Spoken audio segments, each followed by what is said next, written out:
Professor, eu lembro que era isso mesmo que o Marcelino falava, a piscina e a área de lazer vão estar inclusos naquele itens não inclusos no CUB. Depois Isso, ali vai estar tudo especificadinho mesmo. isso aí.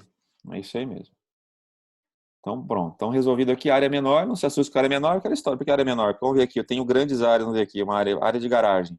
A área de garagem, tenho 66 metros quadrados de garagem. O coeficiente é 0,7, ou seja, os custos envolvidos numa garagem são menores do que os custos, né, da nossa referência lá para sala e quarto. Eu tenho uma boa área de garagem. Varanda, a mesma história. Varanda tem um coeficiente de 0,8. Então, isso puxa, né, a área equivalente para baixo, puxou no nosso caso aqui. Então, essa área que é a área importante que nós, né, essa área equivalente é a área que nós vamos multiplicar pelo nosso custo unitário base de construção. Isso é importante que vocês tenham isso em mente, né, entendido, para não cometer o erro de não multiplicar o 400 lá pelo valor. Senão eu estou majorando os meus custos e estou indo contra a viabilidade do meu negócio aqui, certo? E recordando também que foi falado na semana passada, esses coeficientes apresentados nessa tabela, eles são, né, fruto aí, por exemplo, aqui acho que o Marcelino deve ter trazido de referência da empresa a qual ele trabalhava ali, ou se tirou de alguma referência bibliográfica. As empresas, à medida que elas vão fazendo, elas vão construindo, elas vão tendo as suas bases de dados, elas vão tendo, né, os índices uma precisão maior, fruto daquilo que de fato elas praticaram na sua atividade de construção. Então, é um ativo da companhia, da empresa de construção, e mesmo ali da incorporadora, terem esses dados os mais realistas possíveis, fruto das obras as quais elas executou, para ter uma precisão na definição aqui dessa área equivalente, certo? Vocês, no trabalho de vocês, vão usar essa tabelinha como referência, ok? Muito bem. Seguindo aqui. Isso aqui já foi feito, né? A gente fez lá semana passada, estamos recordando aqui ainda. Aqui tem uma referência aqui que foi pega aqui de setembro de 2019, mas só a título de exemplo, né? Pegou lá a área, os 343, multiplicou por esse valor dessa área, que foi extraída do CUB, mais os itens não inclusos, né? Então, chegou a um valor de custo direto de 786 mil, mais os itens não incluídos no CUB para chegar ao custo direto. Vamos avançar aqui. Os itens não incluídos no CUB, está aqui uma relaçãozinha deles, acho que já apareceu também a semana passada, só a título de estamos recordando aqui nesse exercício: limpeza do terreno, fundações, movimento de terra, contenções, equipamentos, ar-condicionado, urbanização, recreação, onde entra a piscina. Então está tudo aí, tem uma conta grande aqui a ser acertada, um custo alto que vai aparecer neste meu projeto, mas que eu vou ter que determinar de uma outra maneira, não através ali do que o CUB me fornece. Então aqui tem uma relação aqui de valores desse exercício trazidos aí para servir de referência para vocês. Então, dentro de uma escala de uma ordem de grandeza próxima de valores reais, tá certo? Então, limpeza do terreno, para limpar o terreno ali, 15 mil reais, o que eu acho, na minha leitura aqui, até um valor salgado, né? Se a gente pegar ali, eu peguei uns terreninhos de alguém que mostrou no Recreio dos Bandeirantes, que o terreno não tem nenhuma construção, não tem nada, então é uma limpeza mais simples, esse custo obviamente que vai ser menor. Não é desprezível, porque é um terreno de 700 metros quadrados, eu eventualmente não vou colocar lá alguém para carpinar, não faz sentido. Eu tenho que trazer, né? E como essas construções elas não têm ali que você retirar terra num terreno plano, você não tem construção abaixo né, no subsolo, mas construções onde você não vai trabalhar em casa com subsolo, né? Então, o movimento de terra acaba sendo mais simples, mas tem um custo. Vou entrar com uma máquina lá, essa máquina, essa retro vai entrar para dar uma raspada no meu terreno, dar uma nivelada. Eventualmente, esse terreno pode ter algum desnível que também não se apresentou quando eu analisei pela primeira vez. Isso é importante também que se observe, porque às vezes você bate o olho no terreno e você é meio que enganado pelo mato ali presente, né? Tem lá um terreno, estou vendo um terreno aqui, tem um matinho, um verdinho lá com uma vegetação com uma altura mais ou menos ali de quase 1 metro de altura. Faz algum tempo que ele não é carpinado. E eu bato o olho ali e acho que, né, debaixo daquela tem um terreninho plano. E eu posso ter uma surpresa desagradável. Eu posso perceber que ali tem lá um desnível entre a frente e o fundo, por exemplo, ali, da ordem de uns 50 centímetros de desnível, que para nivelar isso eu vou ter que tirar esse material, vou ter que tirar material. E tirar material envolve eu trazer caminhões para retirada. E aí é aquela história, né? Eu imaginei uma coisa e tem outra. Então é importante, né, quando se olha o terreno, que esse terreno seja analisado também sob o ponto de vista já de ordem prática. Qual, né, a cota, né, altimétrica do terreno também, levantar ali, fazer uma altimetria simples, entrar ali com instrumentos simples, um nível de mangueira, o que for, para tentar definir, né, uma altimetria desse terreno, para verificar se existe algum declive, algum aclive, se existe alguma compensação a ser feita, até para que eu possa melhor estimar os custos que vão envolver limpeza do terreno e movimentação de terra. Essas duas coisas ali. Isso pode dar uma variaçãozinha, achar que eu não tenho movimento de terra, quando na verdade eu vou ter, e para isso, né, eu posso, né, trazer ali valores que vão prejudicar essa minha análise. Então, terreno, isso vale para vocês ali, não tem como muito fazer isso, né? Porque quando vocês estão analisando os terrenos, olhando para foto, para imagens ali, ninguém saiu de casa, fica às vezes difícil de prever. Mas se nós tivéssemos a chance de pisar no terreno, falar, entre no terreno, pise no terreno, tentem ali dar uma estimada nisso, para tentar ser mais justo aqui, ser mais preciso com relação aos custos envolvidos nessas duas rúbricas primeiras que aparecem nessa tabelinha aqui, certo? E já que tem uma rúbrica própria para movimento de terra, só a limpeza do terreno, R$ 15.000, eu estou achando que tem um superfaturamento aqui nesse exemplo aqui. Acho que é muito dinheiro para limpar um terreno, né? Muito dinheiro só para limpeza. Achei que estava envolvido o movimento de terra, mas só limpeza de terreno, R$ 15.000 para um terreninho no Recreio dos Bandeirantes dentro do condomínio, é dinheiro demais. Mas não estamos aqui para discutir muito isso nesse momento aqui, quer dizer, estamos sim, né? Estamos olhando para números, vale a pena algumas considerações. Então, no de vocês ali, dizendo isso por quê? Porque vocês vão ter que também calcular os custos não contemplados no CUB para o projeto de vocês. Então, vale nesse momento ser o mais preciso possível. Eu não quero que vocês simplesmente copiem essa tabela aqui. Vocês podem copiar aqui os itens, podem lembrar de outros itens, podem suprimir alguns dos presentes aqui, mas que tentem apontar valores que sejam valores mais próximos de uma realidade. Professor, como é que eu faço para saber então quanto vai custar para limpar o terreno? Não sei, dá uma pesquisada, vale a pena. Como é que eu levanto isso? Tem empresas que fazem isso. Tá? Posso, 700 metros quadrados? Eu ligo, entro no Google, acho uma empresa aí, deve ter lá com limpeza de terreno, faço um contato, mando uma foto, explico a situação e peço para o cara me dar um orçamento. É assim que funciona na prática, para quem não tem referência de valores. Eu tenho que pedir orçamento sobre alguns serviços.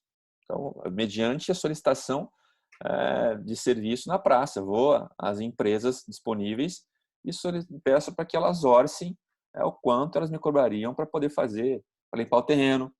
Depois, para movimentar, como é que eu faço orçamento para movimentar a terra? Vamos supor que eu tenha feito um levantamento lá e chego, né, uma conta de um volume de terra a ser movimentado. Vamos supor que eu tenho que retirar a terra do meu terreno, tenho que raspar o terreno e retirar a terra. Eu, né, calculo o volume, e aí vocês aprenderam, né? Não é muito sofisticado, mas aí são os fundamentos lá de geotecnia, né? Que vocês viram isso aí em relação a corte e aterro, né? Empolamento, as taxas de empolamento ali que tem da terra. Calcula-se um volume. Vocês aprenderam a fazer isso ou vão aprender, mas a gente tem aprendido nas disciplinas relacionadas à parte de geotecnia. Calcula esse volume. Então, beleza, tem que mexer lá, são 15 metros, 15 não, vamos lá, supor 120 metros cúbicos de terra serem retiradas. E aí, o que é isso? Eu vou numa empresa de terraplanagem, pego os contatos também e falo, olha, tem que movimentar a terra aqui, retirar um material de um terreno aqui que está situado em tal endereço. Aí o cara vai te perguntar, mas que tipo de material é esse? E também tem isso impacta sobremaneira nesses custos de movimento de terra. Eu estou explorando um pouco mais as coisas com vocês aqui, porque informação também que vocês vão tendo. Né? Estamos falando de viabilidade aqui, e eu não posso errar nessa viabilidade, a gente não pode errar. E vocês ainda, né, do conhecimento que vocês têm, é importante que a gente vai trazendo essas referências para ir conhecendo. Então, estou me alongando um pouco mais aqui, e isso faz parte aqui desse momento de passar para vocês esse conteúdo, ok? Então, em relação à terra, muita gente aqui se perde nesse momento aqui. Por quê? Porque além de prospectar o terreno, de fazer toda aquela pesquisa que diz respeito à questão ali de registro em cartório, saber se o terreno é um terreno que ele está apto a ser comercializado, não tem nenhum impedimento do ponto de vista de registro, de inventário, nada disso. A outra questão são as questões ligadas à física e à química do terreno. Por que física e química? Tem a parte de volumetria, mas a parte de físico do terreno, que eu tenho que estudar para saber o quanto de terra eu vou mexer. A outra parte é a parte que eu estou brincando em relação à parte química, porque eu posso ter nesse terreno alguns agentes ali contaminantes que não tem nenhuma plaquinha dizendo, ó, aqui eu tenho tal coisa, tal coisa. Eu posso ter uma surpresa desagradável quando eu vir a mexer, revolver a terra desse terreno, descobrir que esse terreno, né, tem alguns produtos ali presentes, né, que vão trazer um prejuízo na operação, vão trazer algum atrapalho, né? Vou dar um exemplo para você para ilustrar o que eu quero dizer.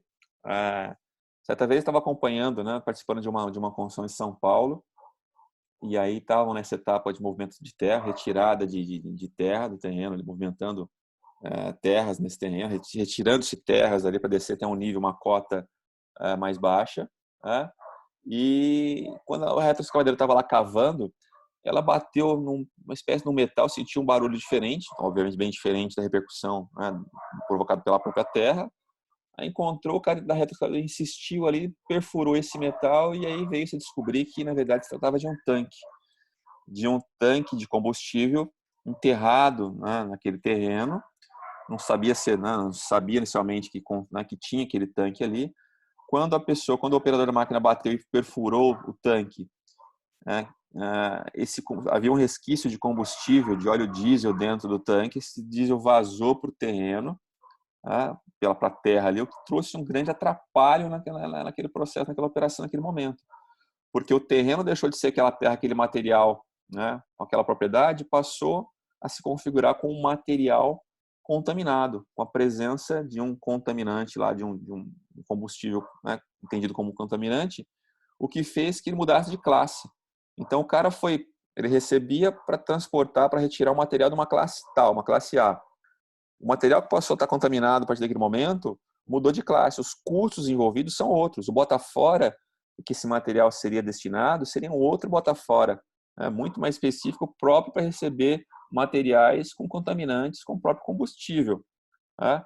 Então, até se descobrir que material que era, né, a repercussão daquilo tudo naquele momento, isso teve que paralisar o serviço, atrapalhar o cronograma, paralisar o serviço, rediscutir o contrato de movimento de terra, verificar qual bota-fora receberia agora aquele material, toda uma questão ali que, né, encareceu a operação, que tinha um custo previsto de tanto, mas que foi encarecido pela surpresa que se descobriu tardiamente debaixo daquele terreno.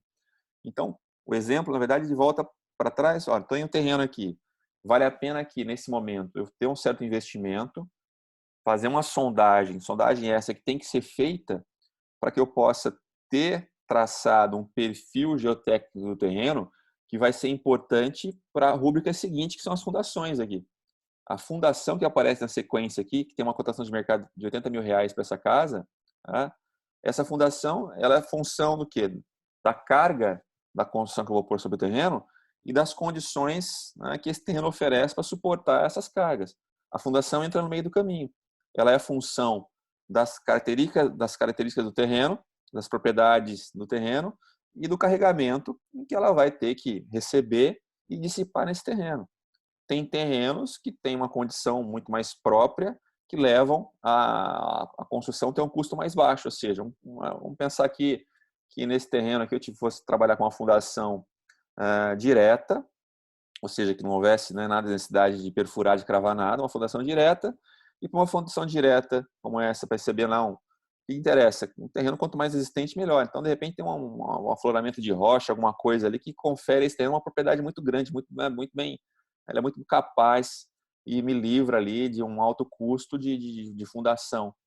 Então, ótimo, para esse propósito, ótimo. Mas, pelo contrário, se eu tivesse que cravar fundações, cravar, por exemplo, estacas no terreno com afloramento de rocha, presença de matacões ali, isso tornaria o meu custo de fundação muito mais oneroso.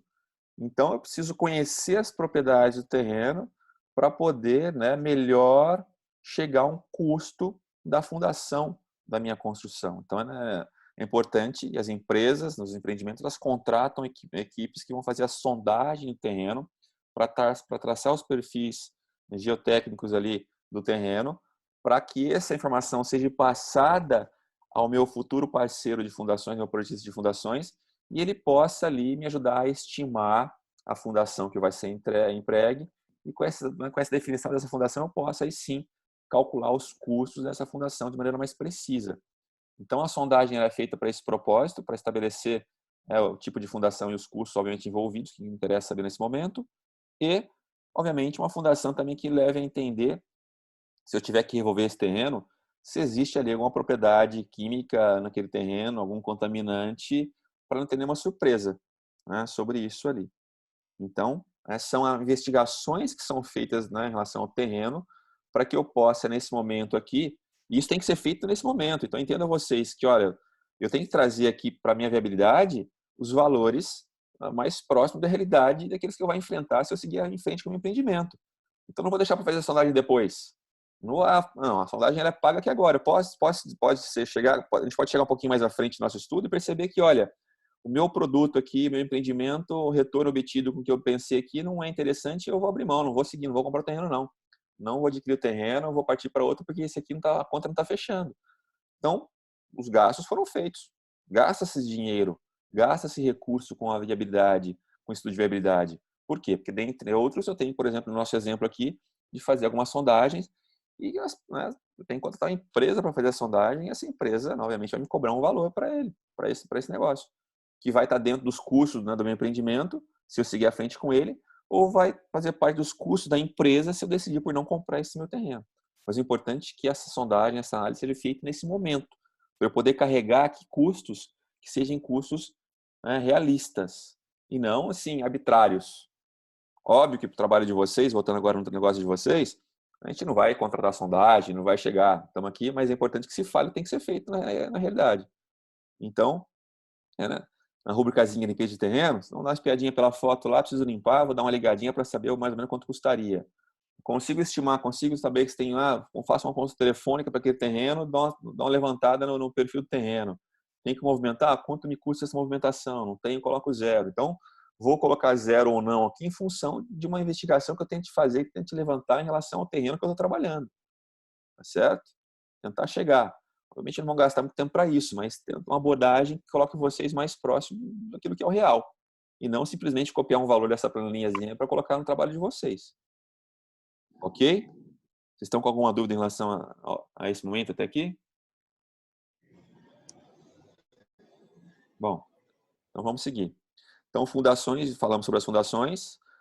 Cotação de mercado determinada a partir de eu fornecer para o mercado qual é o meu projeto para que se possa estimar uma carga e qual é o meu perfil geotécnico para que possa conhecer o terreno. É assim que o mercado vai dar a cotação das fundações, né, que você pode levantar, certo? Com base nessas informações. Contenções, como eu não tenho que escavar o terreno, como eu não tenho que escavar... Utilizar o programa B. Pessoal, olha o microfoninho de vocês aí aberto aí, o som entrando aqui, dá uma olhadinha no microfone. Baixar esse programa?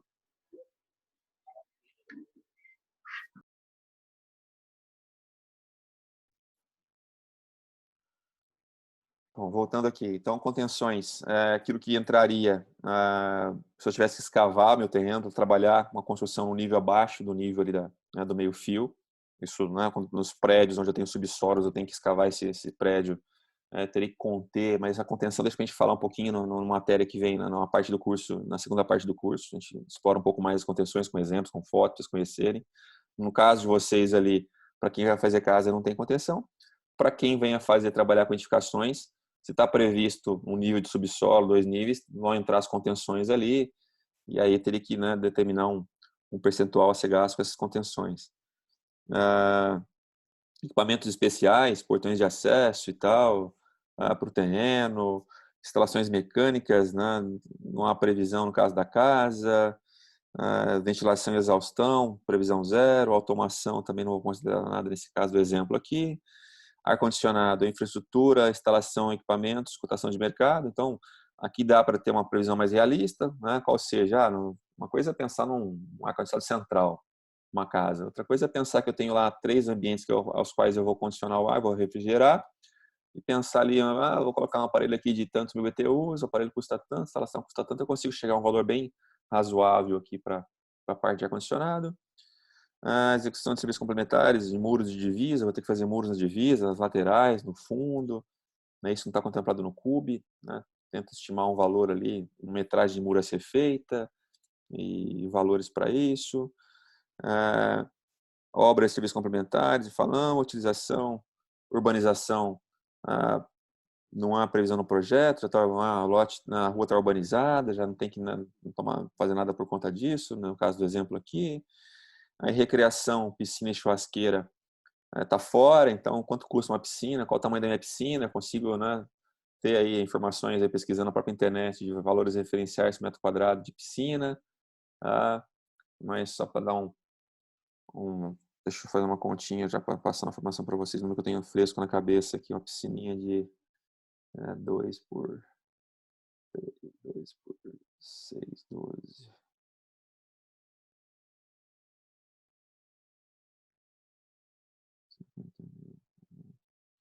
Vai custar uma piscina, custa aí aproximadamente em torno de uns R$ 4.000 o metro quadrado de lâmina d'água. Uma conta mais ou menos para considerar, pode buscar outras referências. Paisagismo, tem um valor de paisagismo, tá gastando bastante com jardim aqui, né? 54 mil de paisagismo, né? Mas uma casa de alto poder aquisitivo, você tem que considerar, você tem que entregar a casa já, pensar que você vai, né, comercializar ela com paisagismo entregue, prontinho, montar uma empresa para isso, não sei se custa tão caro assim. Enfim, pessoal, para estimar esses valores, né, que não estão incluídos no CUB, isso a gente tem algum trabalho para isso aí. Se tudo fosse fácil, né? Se eu tivesse um número também mágico lá para poder fazer a continha e multiplicar por um valor lá e ter isso pronto. Não. Eu não tenho isso. As empresas que, mediante a experiência que elas vão acumulando, de obra que elas vão fazendo, elas vão tendo isso nos seus bancos de dados, vão usando a informação contida no banco de dados para ter números mais próximos da realidade, obviamente. Vocês estão chegando agora no real estate, pensando em viabilizar ou viabilizando o primeiro empreendimento de vocês, esses números não são tão acessíveis para vocês. Então, vale um esforcinho para tentar imaginar, trazer uma coisa mais pertinente, mas aqui não é uma disciplina de orçamento, né? Não estamos aqui fazendo indo a fundo, a gente também tem que relevar um pouco isso, né? E temos que arbitrar alguns valores para poder seguir adiante, tá certo? Muito bem, vocês verem aqui, ó, de custos indiretos, somou-se aqui 268 mil. O que nós podemos fazer aqui é o seguinte, né? Se o meu custo direto são 780 mil reais, 780 mil reais, eu tenho aqui, somado nesse exemplo aqui de indiretos, 268 mil reais aqui, então eu tenho aqui 700.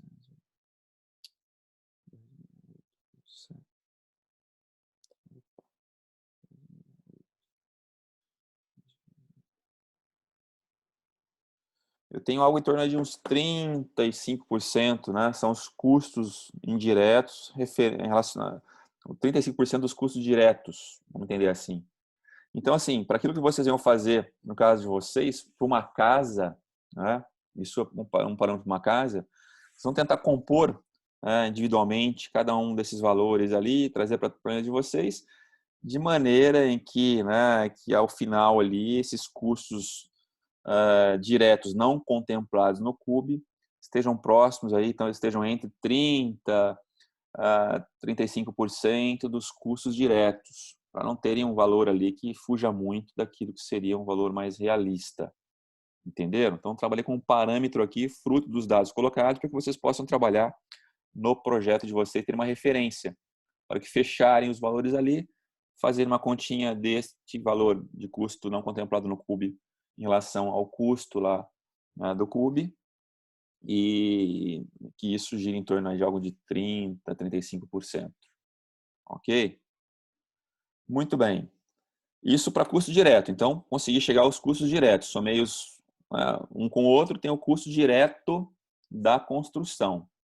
Que no caso aqui, estamos chegando já a 780 e tantos mil mais 200. Então, estamos chegando próximo já aqui, estamos passando de R$ 1 milhão de custo direto de construção. Mas agora tem que pensar que tenho também os custos indiretos. Custos indiretos. Então, os custos indiretos, e vai entrar aqui. Tem uma ideia para vocês aqui na planilhazinha dos custos indiretos. Então, esse custo vai se dar no tempo de construção.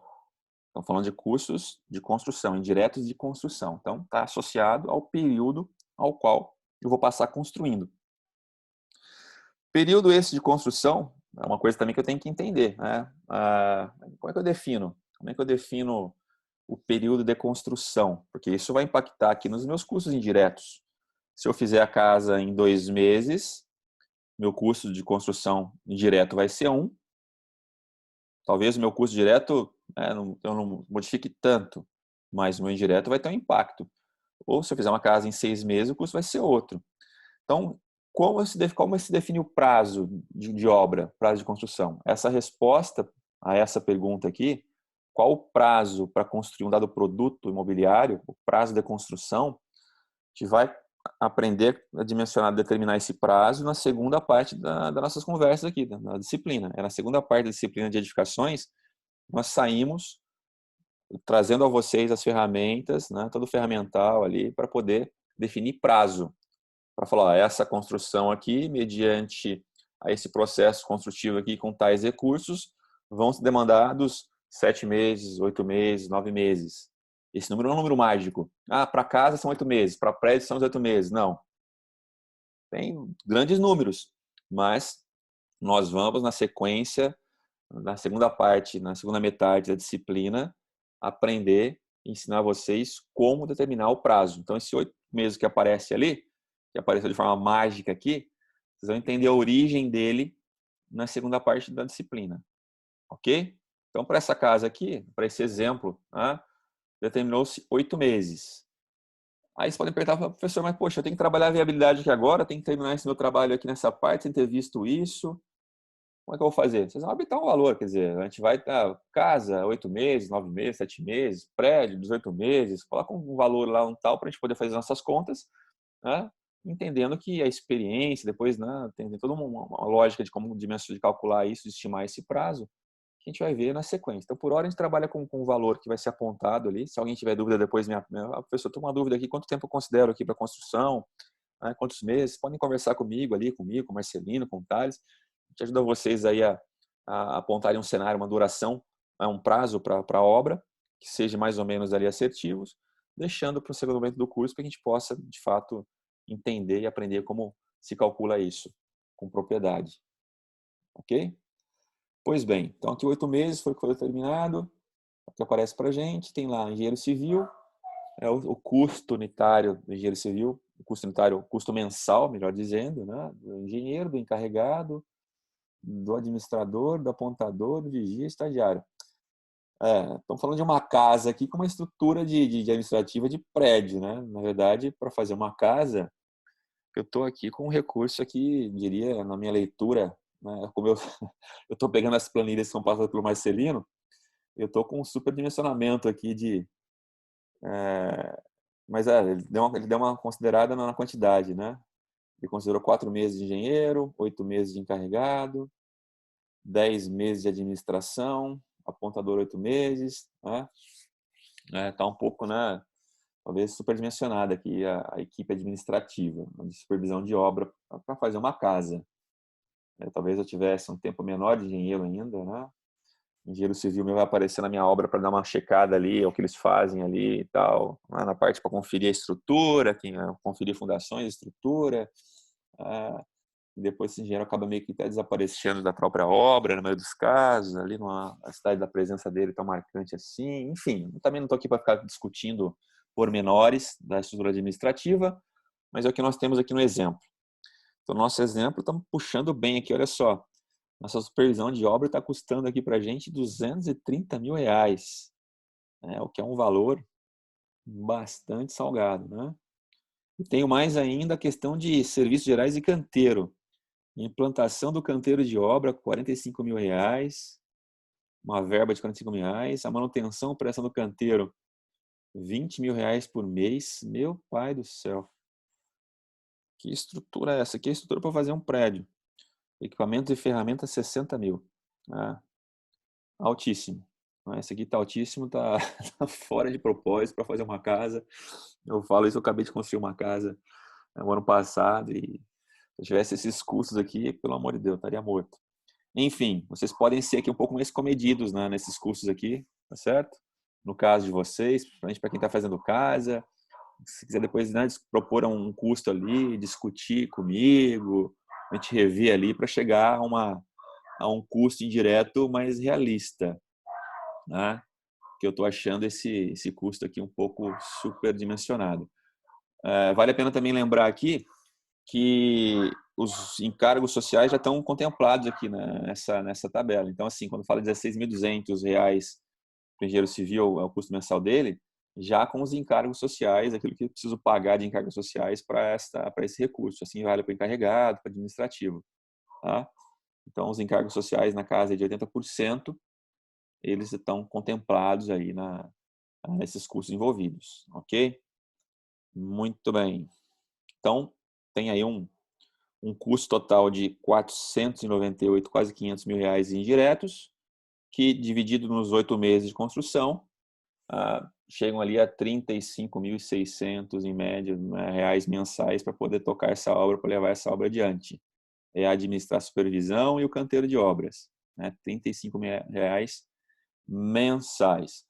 Vale aqui para a gente uma reflexão, aproveitar esse número aqui que me chamou a atenção e deve ter chamado a atenção de vocês também, talvez até menos, porque, né, talvez para vocês nesse momento faltem parâmetros de valores, né, estão chegando agora, é que, olha só, né, fazer uma casa em 8 meses, olha o impacto, tudo bem que esteja superdimensionado os valores aqui, mas eles não são baixos, os custos indiretos não são baixos, eles têm um impacto representativo importante na composição de custos do empreendimento. Vocês estão vendo aí o exemplo dado, e quem montou essa planilha de exemplo foi o Marcelino, que tem experiências é do ramo, tem empresa de construção. Estou eu criticando aqui sem empresa, porque eu fiz 1, 2 casas aqui, estou olhando para esse aqui, estou criticando. Então, né, eu trouxe valores aqui que deve ter a sua pertinência, deve entrar nas composições de custo que ele monta lá para a empresa dele. Então, fique de lição para a gente que, olha, os custos são significativos, não são desprezíveis. E aí, 8 meses de obra, né? Eu não sei até que ponto eu levei essa discussão com vocês, igual com alguns grupos isolados, né, de maneira isolada, quando eu conversei com vocês ali, só com os grupinhos ali, né, individualmente, a gente poder pensar aí uma coisa que está muito em voga hoje em dia, e cada vez mais vai estar em voga, é nós revermos os nossos processos construtivos. Essa casa do exemplo, ela está calcada, está alicerçada em cima de um modelo tradicional de construção. O que é esse modelo tradicional de construção? A fundação nunca vou mexer. A fundação é sempre a fundação, não tem que, né, a fundação, independente do sistema construtivo que eu venha adotar, a fundação vai ser sempre a mesma ali, em termos de sistema construtivo. Obviamente que é diferente, se for fazer uma estaca é uma, se for fazer um sapato é outra, mas desde que seja uma sapata, eu não mexo no sistema construtivo, desde que seja uma estaca, eu não vou mexer também. Agora, a superestrutura, a obra que está para cima, o tradicional, que eu trabalho com o quê? Eu trabalho com uma estrutura de concreto armado, moldado em loco, né? E com umas vedações ali usando uma alvenaria de blocos ou tijolos, e aí sigo revestimentos argamassados, em gesso, e sigo a minha construção tradicional. E assim, em resumo, é o meu processo tradicional de construção, que demanda aí, no exemplo, aí, 8 meses, né, com uma equipe um grupo de pessoas que eu imagino que tem aqui trabalhando nessa equipe aqui, nos cursos. A equipe de construção, pedreiros, encanadores, por aí em diante, a equipe que constrói, lembrando que o custo dela está lá no custo direto, já foi calculado, está no CUB, já apareceu lá atrás, certo? Mas aqui só para entender a equipe, nesses 8 meses, talvez você esteja trabalhando ali com uma equipe que considere ali, em média, 2, 3 oficiais, com uns 3, então, tipo assim, 2 a 3 oficiais com 3 a 4 ajudantes para construir nesses 8 meses. Se eu quiser fazer em 6 meses com modelo tradicional, talvez eu coloque um pouco mais de recurso, coloque um pouco mais de oficial também, com um pouco mais de ajudante, consiga dar uma enxugada nesse tempo. Não posso pôr demais também, porque senão eu superpovoo a minha obra, o pessoal fica batendo cabeça um de frente para o outro lá, a coisa não acontece. Então, se eu dobrar o meu recurso, eu reduzo pela metade do tempo da obra, a conta não é direta assim. Às vezes eu posso estar piorando, eu estou tumultuando o meu canteiro de obra com muito recurso, muito operário, muita gente, o que não comporta, e eles não têm frente para poder desenvolver, não tem, então essa relação não é uma relação direta.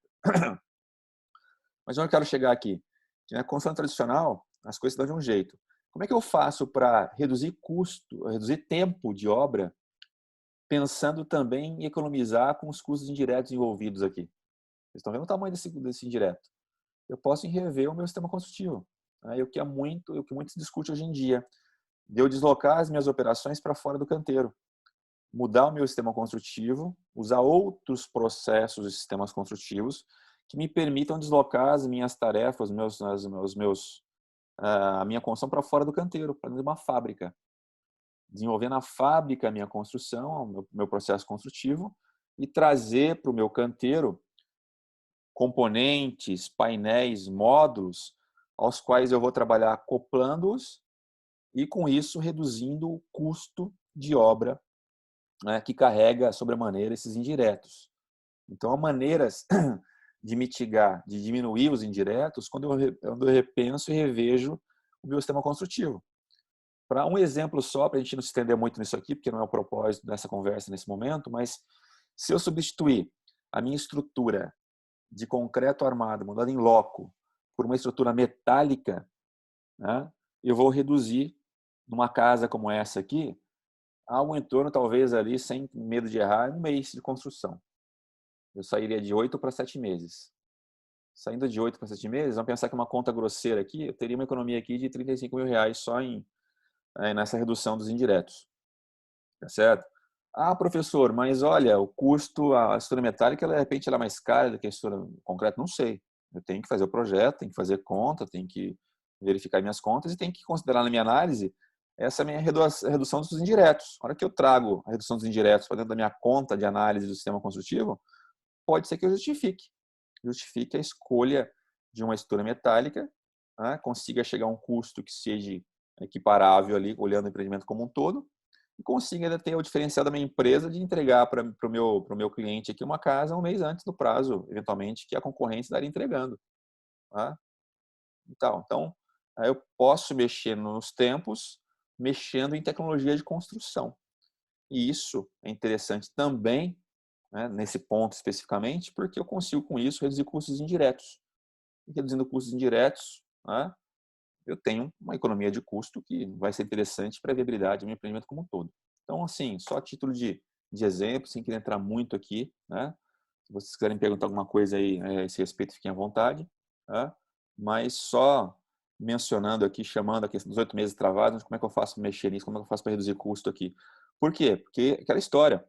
Daqui a pouco vocês vão chegar aqui, vão fazer as continhas, vão perceber que a viabilidade para esse custo, ela não é ok, ela não se viabiliza, o retorno obtido está baixo. E aí eu tenho que pensar em o que eu posso fazer para mitigar, para reduzir custo. Eu posso fazer para reduzir custo é mexer em prazo de obra, é uma das alternativas. Para mexer em prazo de obras, eu tenho que alavancar minha produtividade, aumentar minha produtividade. Eu aumento a minha produtividade com algumas práticas de gestão que eu posso pensar em desempenhar na minha construção, ou aumento minha produtividade mudando, né, o meu sistema construtivo, partindo para um sistema que tem uma probabilidade potencial maior. Então, é uma coisa que logo mais eu tenho que me voltar a pensar se eu quiser seguir em frente com esse empreendimento. Eu posso pensar, o custo está muito alto para essa solução construtiva, e se eu rever a solução construtiva? Se eu rever minha tecnologia de construção, será que eu consigo trazer algum ganho? Não. O incorporador, obviamente, que ele pensa também dessa maneira. Certo? Muito bem. Seguindo aqui, então, uma totalização dos custos aqui agora. Olha lá. Trouxe aqui o CUB, que é o custo da construção, 736 mil. Os itens não contemplados no CUB, 278, totalizando 1.055 mil. Os indiretos, somando aqui os indiretos, 498 mil reais. E mais uma contingência, né, para o infortuito, para aquilo que não foi considerado, uma surpresa, né, um valor que eu provisiono ali para poder, né, ter caixa para resolver se algum problema aparecer, que representa aí da ordem de 5% dos custos diretos, ou seja, 5% de 1.055 mil, né, que perfaz ali 52 mil reais de contingência. Em valores proporcionais, estaria a proporção. 74% é o custo de construção, 25% são os não contemplados no CUB. Custo direto soma-se aí percentualmente 66%, 65%. E os indiretos da ordem aí com a contingência de 33%. Então tem isso, é bacana ver o valor percentual para que essas frações, né, esses parâmetros, vocês possam também estar regulando o trabalhinho de vocês por esses parâmetros aí apresentados. Tá certo? São valores que são valores aí próximos daquilo